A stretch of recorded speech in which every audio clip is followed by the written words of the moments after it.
تعالوا بقى اقول لكم على جارتي اللي قالت لي على مشكلة لازم تسمعوها وتعرفوها.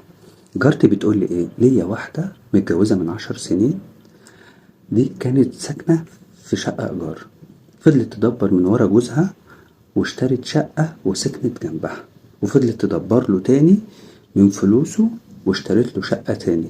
للعلم هي مش شغالة، ولما اشترت له الشقة التانية أجرتها، وبفلوس الإيجار دخلت جمعية وربنا كرمها واشترت له عربية عشان خاطر يروح بيها الشغل. هي كانت أهم حاجة في حياتها بناتها وجوزها. ما كانتش مهتمية بنفسها قوي، ولكن هي ما كانتش ماشية على الموضة، يعني ما كانتش بتهتم باللبس اللي على الموضة، ولكن هي نضيفة جدا في بيتها وأكلها لا يعلى عليه. البيه أستاذ لما لقى نفسه ان هو ما بيفكرش وبيتعب نفسه في حاجة، لقى نفسه ان محتاج يخطب واحدة. راح جه قال لمراته انا محتاج اغير. راحت قلبت الدنيا عليه وخربت الدنيا، ولما لقيته مصمم راحت واخدة بناتها ورفعت عليه قضية خلع، وراحت قعدت عند بيت أهلها. البيه ولا شغل دماغه باللي حصل ولا فارق معاه بأي حاجة، اتجوز ومراته بقت حامل، ومش عايز اقول لكم باع العربية وباع الشقة التانية عشان خاطر بس يكفي المصاريف اللي كانت موجودة. يعني تقريبا من ساعة ما اتجوزها والفقر دخل عليه.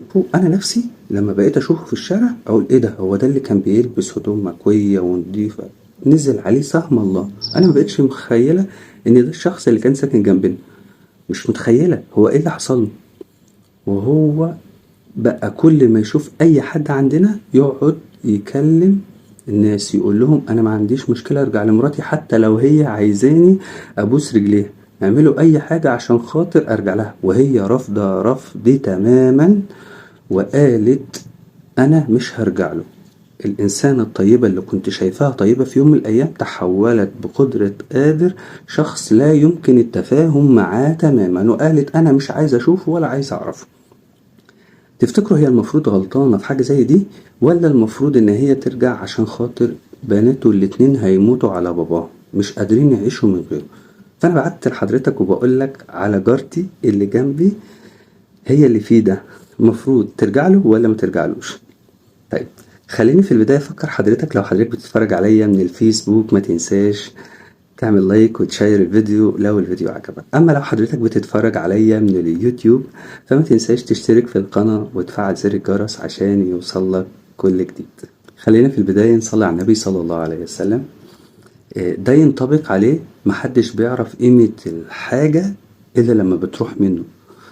تقريبا يعني هي كانت العقل المفكر للراجل ده، ولما ما كانش حاسس بقيمتها افترى عليها.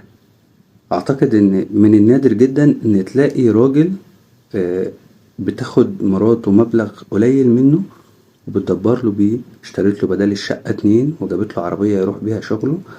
اعتقد ان هي كانت ناقص بس ان هي تخليه يقعد في البيت وهو اللي مفيش ستات كده، ده هي بنت اصول وتتشال فوق فوق فوق الراس. يعني انا مستغرب على على الرجاله بتبقى زي كده. يعني انت كان ناقص لك ايه تاني؟ ناقص لك انت ودلوقتي ندمان وعايز تبوس رجليها؟ ما هي كانت موجوده معاك وكانت حامده ربنا وكانت عايشه باقل حاجه وكانت مستحمله، كانت بتيجي على نفسها وكانت ما بتهتمش بنفسها، مش الاهتمام اللي حضرتك متخيلينه، ولكن هي ما اهتمتش بنفسها وشافت ان انتوا اكتر حاجه جميله في حياتها. وفرت لكم كل اللي انتوا محتاجينه وخلت لك بدل الشقه 2 وجابت لك عربيه. عايز ايه تاني؟ يعني حقيقي يعني هي اكتر قرار انا معاها فيه ان والله حتى لو مش بوست رجليها، لو جبت لها لبن العصفور ما ترجعلكش. لان هقولها تاني، محدش بيعرف قيمة الحاجة الا لما تضيع منه، وهي فعلا لازم ما تكونش معاك عشان تعرف طول ما ربنا هيديك الصحة، عشان خاطر ما تعيش عليك دعوة مش ظريفة ان انت كان معاك كنز وانت اللي ضيعته. يعني بلاش بقى عشان ما اقولش كلام مبالغ فيه ولا اقول لك كلام بايخ، ولكن انت هتاخد حسابك في الدنيا. يعني زي ما قالت جارتنا ان انت من اول ما اتجوزت مراتك والفقر جالك مش عشان خاطر مراتك، انت عشان خاطر افتريت على مراتك الاولانية ام عيالك.